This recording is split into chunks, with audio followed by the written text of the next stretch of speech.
सभी लोग आंखें बंद करके कमर और गर्दन को सीधी रखते हुए बैठेंगे। सर्वप्रथम परमात्मा के मुख्य और निज नाम ओम का 3 बार लंबे और मधुर स्वर में उच्चारण करेंगे। परमात्मा के प्रमुख और मुख्य नाम ओम है और परमात्मा का प्रमुख और मुख्य गुण आनंद है। तो सर्वरक्षक प्रभु से प्रार्थना करेंगे। ओम का अर्थ है सर्वरक्षक। सर्वरक्षक प्रभु से प्रार्थना करेंगे वो सदैव सब प्रकार से हमारी रक्षा करे। और आनंद गुण, जीवात्मा आनंदित है, आनंद की प्राप्ति के लिए तड़प रहा है, तो आनंद की कामना करते हुए ओम आनंद का जप करेंगे।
बोलिए, हे सर्वरक्षक प्रभु,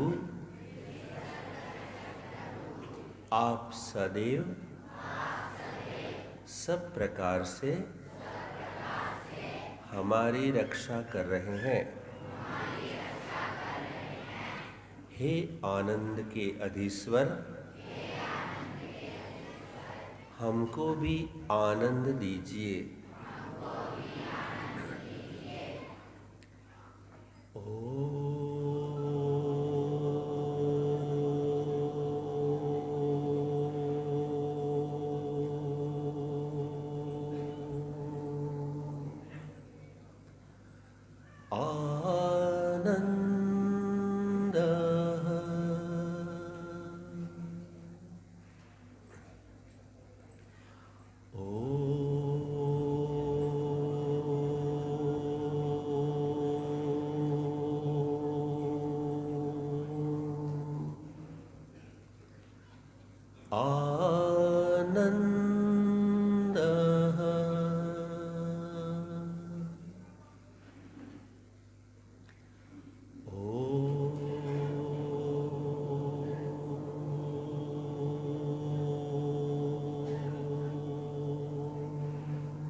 हे सर्वरक्षक प्रभु, आप सदैव सब प्रकार से हमारी रक्षा कर रहे हैं। हे आनंद के अधीश्वर, हमको भी आनंद दीजिए। ओम शांति शांति शांति। अपनी दोनों हाथों की हथेलियों को मसलकर आँखों की पलकों पर धीरे धीरे लगाकर धीरे धीरे हल्के से आँखों को खोल सकते हैं।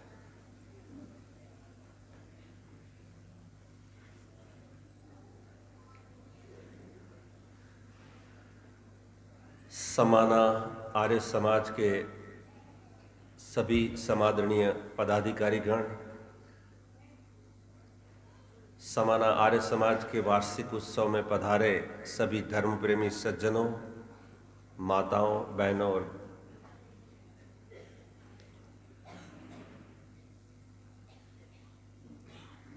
खुदा के बंदों को देखकर, खुदा के बंदों को देखकर खुदा से मुनकिर हुई ये दुनिया। खुदा के बंदों को देखकर खुदा से मुनकिर हुई ये दुनिया। जिस खुदा के ऐसे बंदे हैं, न जाने वो खुदा कैसा होगा। आई बात समझ में? खुदा के बंदों को देखकर खुदा से मुनकिर हुई है ये दुनिया। जिस खुदा के ऐसे बंदे हैं, न जाने वो खुदा। ये उर्दू में है, ट्रांसलेट कर दूं हिंदी में? सुनिए, हिंदी में स्पष्ट समझ में आ जाएगा। ईश्वर के भक्तों को देखकर, ईश्वर के भक्तों को देखकर ईश्वर से विमुख हुई ये दुनिया। ईश्वर के भक्तों को देखकर ईश्वर से विमुख हुई ये दुनिया। जिस ईश्वर के ऐसे भक्त हैं, न जाने वो ईश्वर कैसा होगा। अब तो समझ में आया? ईश्वर के भक्तों को देखकर ही व्यक्ति के मन में क्या होता है कि न जाने ईश्वर, इनका ईश्वर कैसा होगा। भक्तों से ही पता लग जाता है कि जब भक्ति ऐसे हैं तो उनका ईश्वर कैसा होगा। ईश्वर की भक्ति करने वाला व्यक्ति, पता लग जाता है कि ये व्यक्ति ईश्वर भक्त है। उसकी पहचान ही कुछ अलग होती है, उसका जीवन ही कुछ अलग होता है, उसकी वाणी कुछ अलग होती है, उसका ओज, तेज, विचार, वाणी, व्यवहार ऑथेंटिक, प्रामाणिक होता है।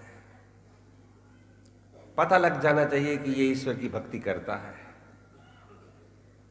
लेकिन आज बड़ा दुर्भाग्य है, ईश्वर के भक्तों को देखकर ही व्यक्ति उससे विमुख होता जा रहा है। और आज नास्तिकता बढ़ती जा रही है, दिखावा ज्यादा है। ईश्वर के नाम पर, धर्म के नाम पर, पूजा के नाम पर, भक्ति के नाम पर दिखावा बहुत है। सच्चा ईश्वर भक्त होता, सच्ची पूजा पद्धति होती, सच्ची ईश्वर भक्ति होती, तो धरती पर दुख नहीं होना चाहिए। याद रखना, ईश्वर की भक्ति करने वाले को सुख, आनंद, निर्भीकता, पवित्रता, प्रामाणिकता, साहस, उत्साह, पराक्रम, ओज, तेज मिलता है। और यहां क्या स्थिति है? याद रखना, ईश्वर हमारी अगरबत्ती की सुगंध को नहीं देखता। हम मार यहां खा जाते हैं। अगरबत्ती तो इंपोर्टेड, बढ़िया सुगंधित बैंगलोर से लाके हैं, इंपोर्टेड अगरबत्ती लगाते हैं। क्यों जी? बहुत पैसा खर्च करते हैं।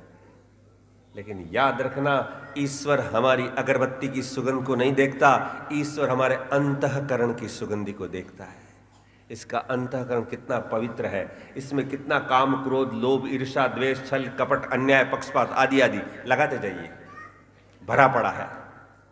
हम मार यहां खा जाते हैं। अगरबत्ती तो सुगंधित ले जाते हैं, फूल भी सुगंधित चढ़ाते हैं, लेकिन अंतःकरण की सुगंधी प्रस्तुत नहीं कर पाते ईश्वर के आगे।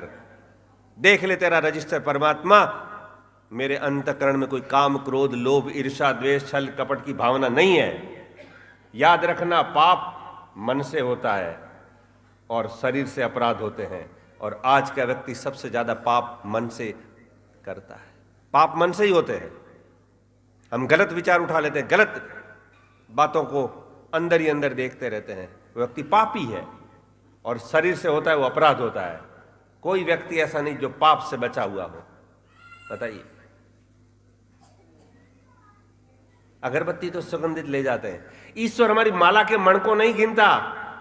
ओम ओम ओम राम राम राम राम राम ओम नमः शिवाय नहीं गिनता। याद रखना, मेरी बातें आपको थोड़ी कड़वी लगेगी, लेकिन वास्तविकता, एटर्नल ट्रूथ, यूनिवर्सल बातें हैं, ये सबके ओर लागू होती है। यूनिवर्सल बातें। वेद की बात किसी मत संप्रदाय व्यक्ति के लिए नहीं है, मानव मात्र के लिए है, चाहे हिंदू हो, चाहे मुस्लिम हो, चाहे पारसी हो, चाहे ईसाई हो। ये यूनिवर्सल बातें हैं, एटर्नल ट्रूथ है। किसी व्यक्ति विशेष या आर्य समाजी के लिए लागू नहीं होती, सबके लिए होती है। ईश्वर हमारी माला के मणकों को नहीं गिनता। क्या गिनता है? ईश्वर हमारे पसीने के बिंदु गिनता है। कितना पुरुषार्थ किया है, कितनी मेहनत की है इसने, वो हमारे पसीने के बिंदु गिनता है, और हम उसको माला दिखाते हैं, और मैंने इतनी माला कर ली। और ये माताएं बहनें बड़ी बूढ़ी तो पता नहीं माला करती है ऐसे, माला ओम नमः शिवाय, ओम नमः शिवाय, ओम नमः शिवाय। ए बहू, देखना तो दूध रखा है गैस पे, ओम नमः शिवाय, ओम नमः शिवाय। और बेटा देखना तो बाहर कौन आया, ओम नमः शिवाय, ओम नमः। क्या चल मणका चल, चल मणका चल, मणके के पीछे मणका आए, तेरे पीछे मेरी बारी आए। मैं तो रोज आचार्य जी 108 माला करती हूं, धन्य है।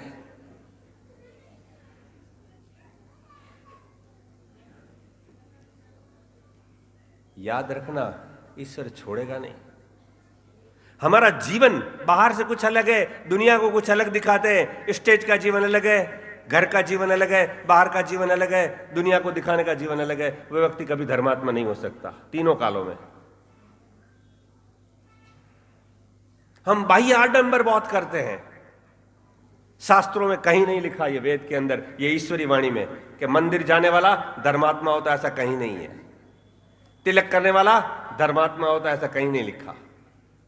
धोती पहनने वाला धर्मात्मा होता है, ऐसा कहीं नहीं लिखा। चोटी रखाने वाला धर्मात्मा होता है, ऐसा कहीं नहीं लिखा। कोई भी रखा सकता है। आतंकवादी चोटी नहीं रखा सकता, बलात्कारी धोती नहीं पहन सकता, व्यभिचारी मंदिर में नहीं जा सकता। वेरी इजीली कुछ भी कोई कर सकता है। इससे कोई व्यक्ति धार्मिक नहीं बन जाता। धार्मिक व्यक्ति का विचार, वाणी और व्यवहार ऑथेंटिक, प्रामाणिक होना चाहिए। कैसा है देख ले, तेरा जीवन देख लेना चाहिए, जीवन बोलना चाहिए। व्यक्ति का जीवन नहीं बोलता, बाह्य आडंबर बोलते हैं, दिखावा बोलता है। याद रखना, ये मनुष्य जन्म मिला है, बड़ा सौभाग्य है, बड़ी मुश्किल से मिलता है। कल मैंने बताया था, ईश्वर की भक्ति का मतलब क्या कहा था?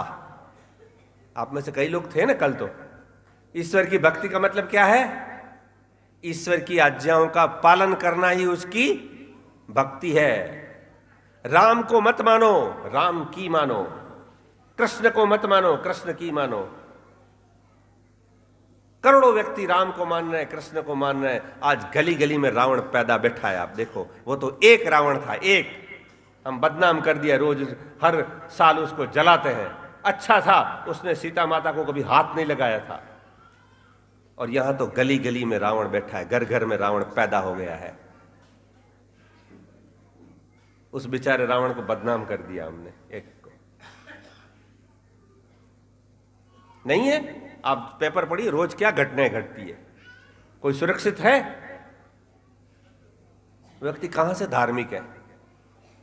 मंदिर हमने बहुत बना दिए, ईश्वर के पूजा स्थान बहुत बना दिए, लेकिन स्थिति क्या है? गुरुद्वारे बन गए, मंदिरें बन गई, मस्जिदें बन गई, चर्च बन गए। मुझे पता लगा यहां 4 तो चर्च हैं, 5-7 गुरुद्वारे हैं, और मंदिर तो सबसे अधिक है।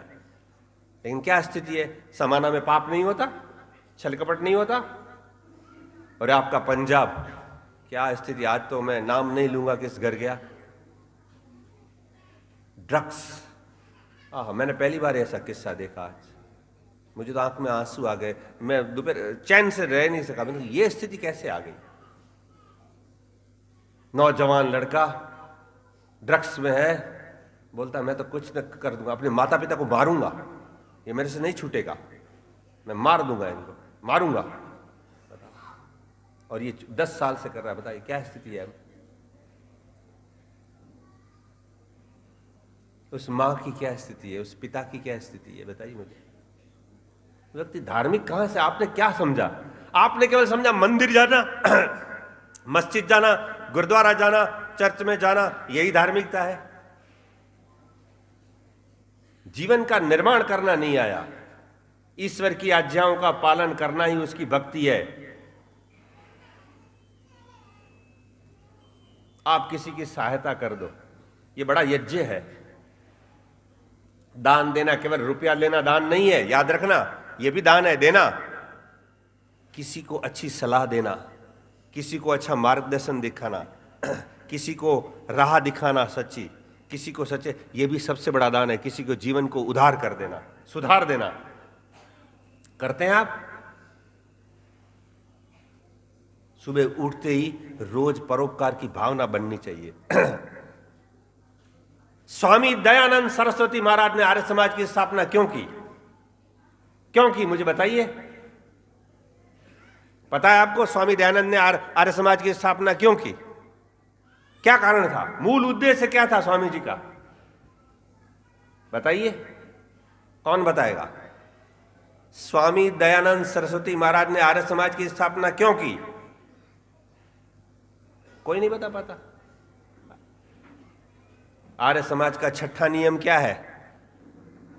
हाँ जी, आर्य समाज का छठा नियम, मंत्राणी जी, आर्य समाज का छठा नियम क्या है जी?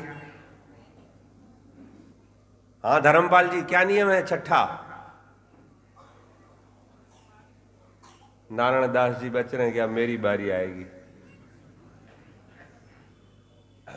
सुनिए, अब आर्य समाज के नियम पता नहीं, सुनाता हूं मैं। संसार का उपकार करना, क्या लिखा? छठा नियम आर्य समाज का। संसार का उपकार करना इस समाज का, अर्थात आर्य समाज का, संसार का उपकार करना इस समाज का मुख्य उद्देश्य। आगे विशेषण लिखा, खाली उद्देश्य नहीं लिखा, मुख्य उद्देश्य। क्या करना? संसार का उपकार करना। ऐसा नहीं लिखा हिंदुओं का उपकार करना, मुसलमानों का करना, भारत वालों का करना, जर्मन वालों का नहीं लिखा। क्या लिखा? कितनी बड़ी बात लिखी। संसार का उपकार करना इस समाज का मुख्य उद्देश्य है। कितनी बड़ी योजना है, कितना बड़ा लक्ष्य है, कितना बड़ा गोल है। किन्वंतो विश्वमार्यम कहा ना, संसार का उपकार करना। सुबह उठते ही रोज सोचना चाहिए, मैं किसी के आंसू पोंछ सकूं। हे प्रभु, ऐसा सौभाग्य मुझे देना, मेरे अंदर करुणा के भाव देना। हे प्रभु, दया के सागर हैं आप, मुझे भी दया के कुछ बिंदु देना, बूंद, ताकि मैं भी किसी पर दया कर सकूं। बताओ कितने लोग करते हैं? कितने लोग करते हैं? आज तो घर घर कटा हुआ है। केक काटते रहो बस आप, हैप्पी बर्थडे टू यू, और कटते रहो। भाई भाई से, बहन बहन से, पिता पुत्र से, माता पिता से, सब कटे हुए हैं। ये ईश्वर भक्ति नहीं है। ईश्वर भक्ति है किसी का आप हो तो जाओ, दुनिया आपकी हो जाएगी। आप किसी के होके तो देखिए। जीते हैं किसी ने देश तो क्या हमने दिलों को जीता है। सुना ना आपने? हम किसी का दिल नहीं जीत पाते। व्यक्ति के अंदर इतनी ईर्ष्या, द्वेष, काम, क्रोध, हिंसा भरी पड़ी है, जलता रहता है पूरे दिन। पड़ोसी के घर कार आ जाती है तो ये जलता सामने वाला है। कार उसने ली, पेट्रोल उसको जलता है, और इसका खून जलता है बैठे बैठे। पता है कैसे कार ली, हम जानते हैं।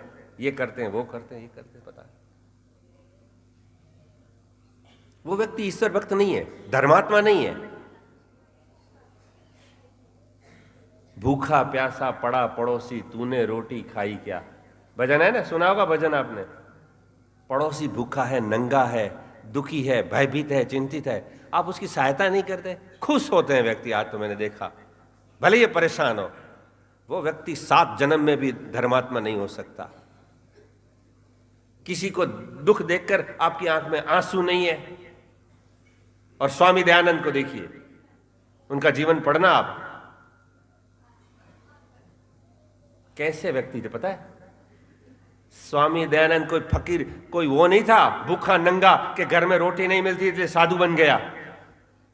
बड़ी जमींदारी थी, घर में हाथी घोड़ा था, बड़ा धनवान था, सोने के पता नहीं कितने आभूषण पहनते थे, घर में सोना चांदी, जमींदारी थी, नौकर चाकर थे, लेकिन फिर भी दर दर की ठोकरें खाता है। किसके लिए? समाज के लिए।